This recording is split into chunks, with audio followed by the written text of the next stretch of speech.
और चलिए आगे बढ़ते हैं। आपको बता दें, मध्य प्रदेश कांग्रेस कमेटी में हुए लोकसभा प्रत्याशियों की बैठक में पहुंचे गुना लोकसभा के कांग्रेस प्रत्याशी राव यादवेंद्र सिंह ने जीत का दावा किया है।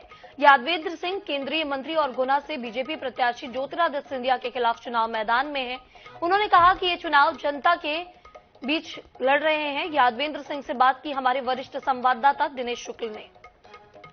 मध्य प्रदेश की गुना शिवपुरी संसदीय क्षेत्र पूरे देश में चर्चा का विषय रही। केंद्रीय मंत्री ज्योतिरादित्य सिंधिया यहां से चुनाव लड़ रहे थे। उनके सामने कांग्रेस के राव यादवेंद्र सिंह थे। यादवेंद्र सिंह जी हमारे साथ हैं। यादवेंद्र सिंह जी, कैसा रहा चुनाव? चुनाव बहुत अच्छा रहा।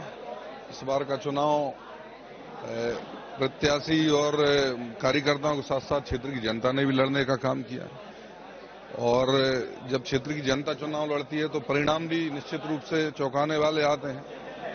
एक जमाना होता था जब सिंधिया जी खुद बड़े चेहरे माने जाते थे और वो दूसरे क्षेत्रों में प्रचार करने जाते थे, परंतु इस बार उनको मजबूरी ऐसी हो गई, ऐसी जमीन उनकी खिसकी कि उनको बड़े बड़े नेताओं को बुलाना पड़ा।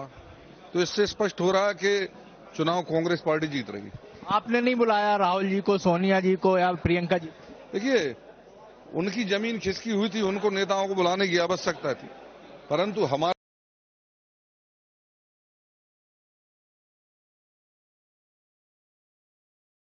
जो कार्यकर्ता थे उसके साथ साथ मैंने आपसे कहा कि जनता भी चुनाव लड़ने का काम कर रही थी।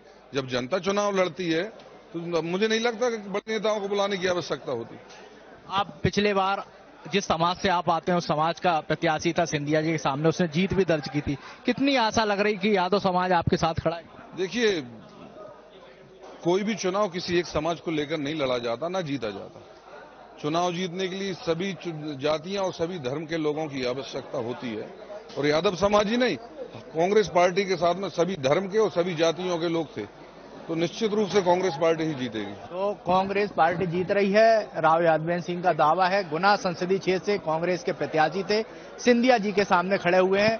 ज्योतिरादित्य सिंधिया बीजेपी से और राव यादवेंद्र सिंह कांग्रेस से, कांग्रेस के प्रत्याशी थे। उन्होंने यहां से चुनाव लड़ा है। साफ तौर पर उनका कहना है कि जनता ने और कांग्रेस ने मिलकर यह चुनाव गुना संसदीय क्षेत्र का लड़ा है। कैमरामैन सनी के साथ INS 24/7 के लिए भोपाल से दिनेश शुक्ल।